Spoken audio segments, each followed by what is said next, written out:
Good morning, my dear students. Today we are going to discuss certain topics in AI 3401 Tractors and Engine Systems.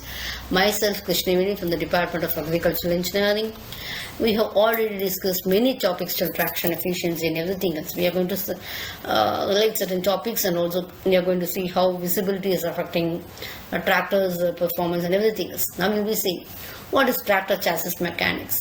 Here we are going, mechanics means normally what it is, you would have learned. We are going to analyze the forces. Okay. Now tractor chassis mechanics means, you know very well, chassis means is the body of any automobile. We are going to see what are the forces that are going to act. Number one is gravity. So we call it as a weight. Okay, that will be, and this is sometimes loosely. We can take it as unit in mass, we can take it as kilogram and all. Or nowadays we are multiplying it by 9.81, we take it as in kilonewton or newton. Next one is center of gravity. Very important point is center of gravity means we are assuming a point at which the whole of the mass and the weight of tractor is considered to be acting. It will be locations will be depends upon the disposition of the various masses that comprise the tractor. Okay, so we have a complete analysis of the tractor chassis is very much required in order for the location of the center of gravity and all. This normally we know very well. This we would have learned from the lower classes. It will be denoted by capital G, right? Okay. Next one is longitudinal direction. What it is actually? In longitudinal, no x-axis. Okay, so the location of center of gravity in the longitudinal directions, it can be found out by measuring the weight on the front, that is WF, and rear axis. So that is, we have equilibrium conditions. W is equal to WF plus WR, that is the weight on the front plus the weight on the rear wheels. Okay, so applications of the moment, we are applying the moment formula as we analyze in force and everything else. From that you can find out the value of X. Okay, so now you can see this is WF in the front wheel, WV we have, they won't be of same height. Okay, so we have an angle beta 1, so this is center, this is X is the distance, and XF is the distance from the center of gravity to the front wheel, and here WR and all. We take moments and we find out. Next one is recorded as a vertical locations. The location of center of gravity in the vertical is actually very difficult only. Okay, so this is normally what do is we lift the front or rear axle of the tractor and we measure the weight on the front axles. Okay, in the raised conditions. That only we can do. Otherwise we can't do it. Okay. Next one is weight transfer. So actually under dynamic conditions, the weight of the wheels will be different from the static values, etc. In discussion, everything else we have to see how the weight is being transferred for stability.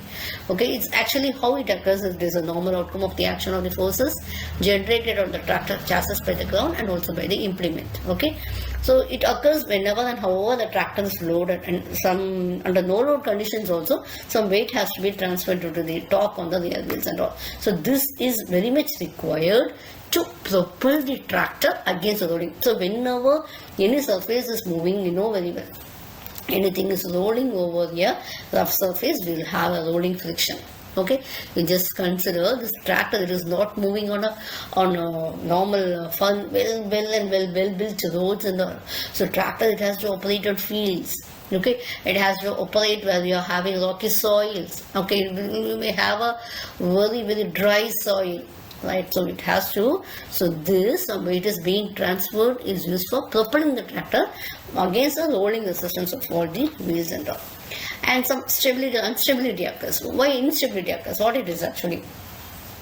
So this will be occurring when the weight transfer is sufficient to cause the tractor to tip over rearward.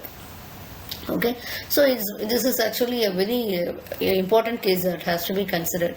It is actually an undesirable conditions because there will be it represents the loss of steering control. Okay, and it will lead. So this has to be avoided. So how we can avoid this with the help while we are taking care in the design part and all, etc. Okay, so before this instability occurs, there will be a wheel slip and all.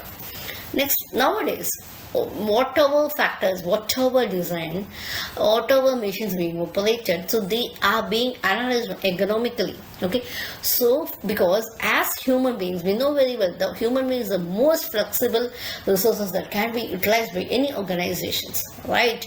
So and whatever machine, it has to be checked whether it makes the work easy for the particular human beings and whether it is safe. Right? So now we are going to see the spatial, visual and also the control requirements of the operator. We have to see the operator size. Normally they consider the average weight and average size and all. Okay, how is, in what position he's doing, in what direction he has to do the work, how the seat is being placed in that. Okay, and optimum spaces, how much control, in what distance, in what height the controls are being placed, and how the controls and displays are being arranged. And what is the visual requirement of the maximum, in what distance it has to be placed for the average human being with good human sight or the average human sight. Okay, how the working posture has to be, whether he can sit, has a stand, what it is actually, and what clothing and all he has to wear.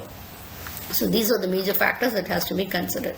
Okay, so we have a wide field of vision is required, but short, because he will be doing the operations will be done underground also. So he has to see visual, he has to able to see all the activities and all. Okay, so tractor operators may require vision to rear and also front and also size and everything else. He has to sit in a comfortable and also in the safe operating conditions. Okay, so good visibility is more important than excessive number of displays, etc. Okay, so the displays area has to be very close to the operator's line of visions. He shouldn't stress the eye morally, because he may have to do the work continuously. Okay, thank you.